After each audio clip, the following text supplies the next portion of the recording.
السلام علیکم۔ سورة البقرہ آیت نمبر 61۔ رب اشرح لی صدری ویسر لی امری واحلل عقدۃ من لسانی یفقہوا قولی۔ اعوذ باللہ من الشیطان الرجیم۔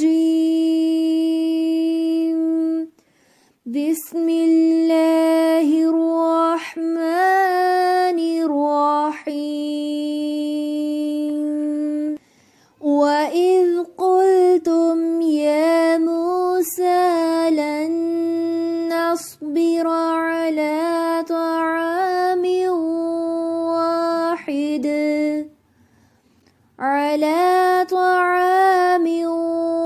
واحد فادع لنا ربك يخرج لنا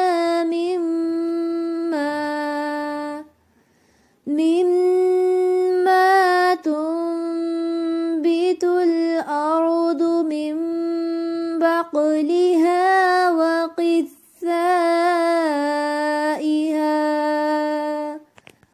وقثائها وفومها وعدسها وبصلها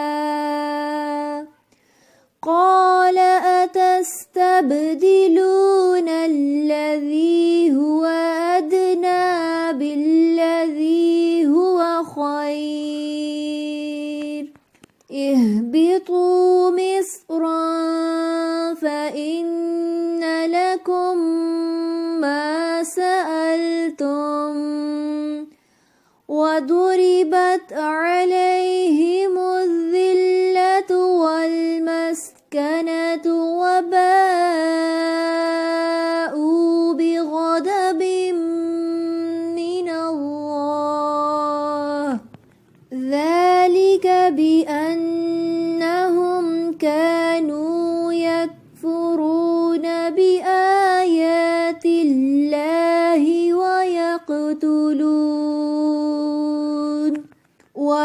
ويقتلون النبيين بغير الحق ذلك بما عصوا وكانوا يعتدون۔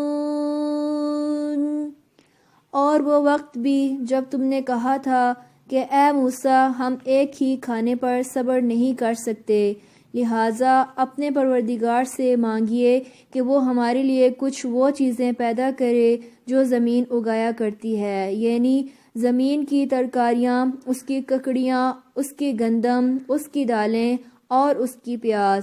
موسیٰ علیہ السلام نے کہا جو غذا بہتر تھی، کیا تم اس کو ایسی چیزوں سے بدلنا چاہتے ہو جو گھٹیا درجے کی ہیں؟ ایک شہر میں جا اترو تو وہاں تمہیں وہ چیزیں مل جائیں گی جو تم نے مانگی ہیں۔ اور ان یہودیوں پر ذلت اور بیکسی کا ٹھپا لگا دیا گیا اور وہ اللہ سبحانہ تعالیٰ کا غضب لے کر لوٹے۔ یہ سب اس لیے ہوا کہ وہ اللہ سبحانہ تعالیٰ کی آیتوں کا انکار کرتے تھے اور پیغمبروں کو ناحق قتل کر دیتے تھے۔ یہ سب اس لیے ہوا کہ انہوں نے نافرمانی کی اور وہ بے حد زیادتیاں کرتے تھے۔ معزز سامعین، اس آیت میں اللہ سبحانہ وتعالیٰ پھر سے بنی اسرائیل سے مخاطب ہیں۔ ارشاد فرمایا وَإِذْ قُلْتُمْ، اور جب کہا تم نے، یا موسیٰ، اے موسیٰ، لَن نَّصْبِرَ عَلَىٰ طَعَامٍ وَاحِدٍ، ہم ایک کھانے پر گزارا نہیں کر سکتے، فَادْعُ لَنَا رَبَّكَ، تو اپنے رب سے ہمارے لیے دعا کیجئے، يُخْرِجْ لَنَا مِمَّا تُنبِتُ الْأَرْضُ، کہ ہمارے لیے زمین سے کچھ چیزیں نکالے۔ پھر کچھ چیزوں کے انہوں نے نام لیے، من بقلها وقثائها، ساگ سبزی ہو، ککڑی ہو، کیوکمبر ہو، سیلڈ ہو اور لہسن ہو، پیاز ہو، ہم ہر وقت من و سلوہ نہیں کھا سکتے۔ فرمایا قال اتستبدلون الذی هو ادنی بالذی هو خیر، موسیٰ علیہ السلام نے اب اپنی قوم کو ڈانٹا کہ کیا تم بدل کر لینا چاہتے ہو جو کم ہے، ناقص ہے، اس کے بدلے جو بہتر ہے، یعنی وہ غذا جو آسمان سے آتی ہے من و سلوہ کی شکل میں، جو اپنی غذائیت ذائقے کے اعتبار سے ہر لحاظ سے بہتر ہے، پکی ہوئی غذا ہے، اسے چھوڑ کر تم یہ ادنا چیزیں لینا چاہتے ہو۔ موسیٰ علیہ السلام نے مزید فرمایا کہ اہبطوا مصرا، جاؤ کسی بھی شہر میں چلے جاؤ، اس کے لیے دعا کروانے کی کیا ضرورت ہے؟ فَإِنَّ لَكُمْ مَا سَأَلْتُمْ، وہاں جا کر تم کو یہ سب مل جائے گا جو تم مانگ رہے ہو۔ وَضُرِبَتْ عَلَيْهِمُ الذِّلَّةُ وَالْمَسْكَنَةُ، اور مار دی گئی ان پر ذلت اور رسوائی۔ وَبَاءُوا بِغَضَبٍ مِّنَ اللَّهِ، اور وہ اللہ کے غضب کے ساتھ پلٹے۔ ذَلِكَ بِأَنَّهُمْ، یہ اس وجہ سے ہے، كَانُوا يَكْفُرُونَ بِآيَاتِ اللَّهِ، کہ وہ اللہ سبحانہ تعالیٰ کی آیات کا انکار کرتے تھے۔ اور اللہ کی آیات دو طرح کی ہوتی ہیں، شرعی اور کونی، یعنی اللہ سبحانہ تعالیٰ کے شرعی احکام کو بھی نہیں مانتے تھے، اور جو کائنات میں اللہ سبحانہ تعالیٰ نے نشانیاں دکھائی، چاہے وہ پتھر سے چشمے کا پھوٹ نکلنا ہو، پھر آسمان سے غذا کا اترنا، یہ دراصل آیات تھی، نشانیاں تھی۔ کفر کا مطلب انکار ہے، اور دوسرا کفر ہوتا ہے کفران، یعنی ناشکری کرنا۔ اگر یکفرون بآیات اللہ کہیں اللہ کی آیات کا انکار، تو اس سے مراد شرعی احکام، اور اگر اس سے مراد آیات کونیاں لی جائیں تو پھر اس سے مراد ناشکری ہے، کہ جو اللہ سبحانہ تعالیٰ نے بنی اسرائیل کو پانی اور من و سلوہ دیا تھا، اس کی ناشکری۔ وَبَاءُوا بِغَضَبٍ مِّنَ اللَّهِ، اور وہ اللہ کے غضب کے ساتھ پلٹے۔ ذَلِكَ بِأَنَّهُمْ كَانُوا يَكْفُرُونَ بِآيَاتِ اللَّهِ، یہ وجہ تھی اللہ کی آیات کے انکار کی۔ وَيَقْتُلُونَ النَّبِيِّينَ بِغَيْرِ الْحَقِّ، اور انبیاء علیہ السلام کو ناحق قتل کرنے کی وجہ سے بنی اسرائیل نے ایک نہیں ایک انبیاء کرام علیہ السلام کو قتل کیا، جس میں حضرت یحییٰ علیہ السلام بھی آتے ہیں۔ پھر حضرت عیسیٰ علیہ السلام کو بھی قتل کرنے کے درپے تھے، کہ وہ تو اللہ سبحانہ وتعالیٰ نے ان کو آسمان پر اٹھا لیا تھا۔ ذَلِكَ بِمَا عَصَوْا، یہ اس وجہ سے کہ انہوں نے نافرمانی کی، اللہ کی بات نہیں مانی تھی، اس لیے ان پر اللہ سبحانہ وتعالیٰ کا غضب اور مسکنت نازل ہوئی۔ وَكَانُوا يَعْتَدُونَ، اور نافرمانی میں حد سے زیادہ بڑھ جاتے تھے۔ معزز سامعین، اس آیت سے بھی ہمیں بہت سی باتیں پتہ چلتی ہیں۔ پہلی بات تو یہ کہ بنی اسرائیل فرعون کی غلامی میں وہ ایک عرصہ دراز سے تھے، اپنے مقصد سے غافل ہو گئے تھے، اور اس غلامی کے اثرات ان میں اب بھی بہت زیادہ باقی تھے۔ معزز سامعین، غلامی ایسی چیز ہے جس میں انسان کی عقل، سمجھ، شعور، ان کا ضمیر، ہر چیز ماری جاتی ہے، یعنی انسان کی روحانی اور ذہنی ترقی کے چانسز نہیں رہتے۔ پھر انسان صرف دنیا کے کاموں میں مگن رہتا ہے، اس کو آخرت سے کوئی غرض نہیں رہتی۔ بہت سے لوگ وقت پر نماز کیوں نہیں پڑھ سکتے، بہت سے لوگ لوگوں کے لیے خیر و برائی کے کام کیوں نہیں کر سکتے، کیونکہ انہیں اپنے گھر، اپنی ذات، اپنے مقاصد سے فرصت ہی نہیں ہوتی۔ ان کی ساری توجہ اپنی ذات پر ہوتی ہے، سیلف سینٹرڈ۔ لہٰذا اب انسان کا سارا مائنڈ، سارا وقت صرف دنیاوی خوشحالی اور ترقی کی طرف سوچتا رہتا ہے۔ بنی اسرائیل بھی فرعون کے مقام و مرتبے کو دیکھ کر اس سے اتنے مرعوب ہوئے تھے، یہ سمجھتے تھے کہ کامیابی ہے تو اسی میں ہے کہ بس انسان کے پاس دنیا میں بہت کچھ ہو، عیش و عشرت ہو۔ ہم دیکھتے ہیں کہ حضرت موسیٰ علیہ السلام انہیں بنی اسرائیل کو کس مقصد کے لیے تیار کر رہے تھے اور وہ کیا سوچے جا رہے تھے۔ بنی اسرائیل حضرت موسیٰ علیہ السلام سے کہہ رہے ہیں کہ فَادْعُ لَنَا رَبَّكَ، کہ حضرت موسیٰ علیہ السلام آپ جائیے، اپنے رب سے دعا کیجئے۔ یہ نہیں کہتے کہ ہمارے رب سے کریں دعا۔ تو اس سے یہ پتہ چلتا ہے کہ دعا تو کروائی جا سکتی ہے، کہ جیسے حضرت موسیٰ علیہ السلام نے پیچھے بھی اپنی قوم کے لیے پانی مانگا تھا اور دعا کی تھی، کسی سے دعا کے لیے کہا جا سکتا ہے۔ اور جیسے کہ آپ صلی اللہ علیہ وسلم جب خطبہ دے رہے تھے تو کسی شخص نے کہا کہ آپ صلی اللہ علیہ وسلم بارش کے لیے دعا کیجئے، تو آپ صلی اللہ علیہ وسلم نے اسی وقت ہاتھ اٹھائے اور دعا شروع کر دی۔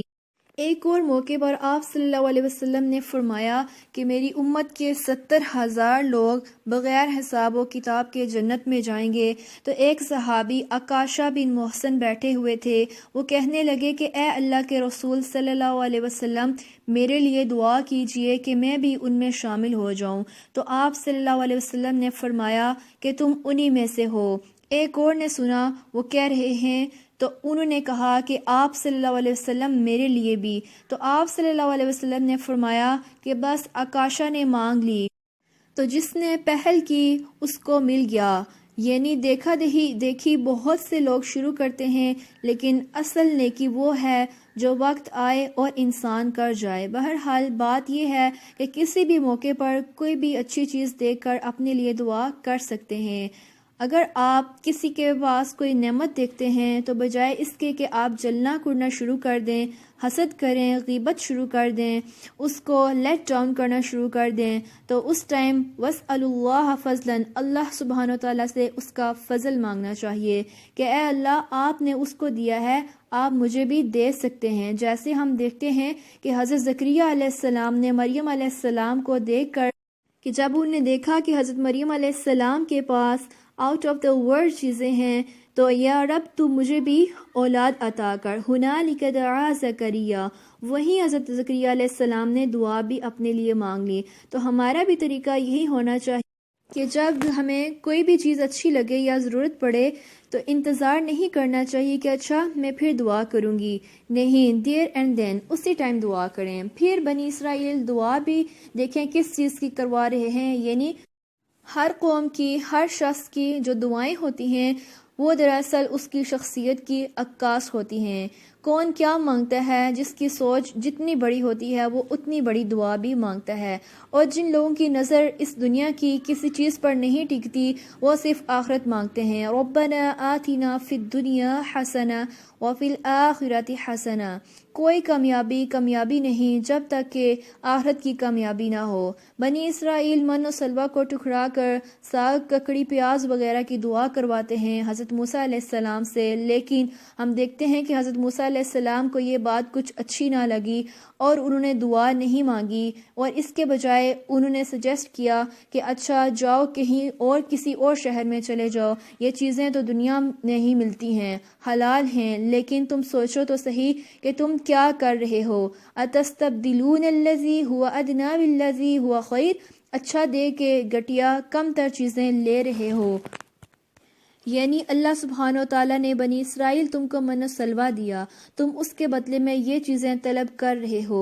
بنی اسرائیل آخرت کے گھر کو بھول گئے تھے اور دنیا کے گھر بنانے میں مشغول ہو گئے تھے۔ ہمیں اس دنیا میں رہتے ہوئے ہمیں آخرت کی تیاری بھی کرنی ہے، اور بنی اسرائیل نے جو چیزیں مانگی وہ غلط نہیں تھی، وہ چنے ہوئے لوگ تھے، انہیں کچھ اور مانگنا چاہیے تھا۔ ربنا آتنا فی الدنیا حسنہ وفی الآخرۃ حسنہ وقنا عذاب النار۔ سبحانک اللہم وبحمدک، نشہد ان لا الہ الا انت، نستغفرک ونتوب الیک۔ السلام علیکم ورحمۃ اللہ۔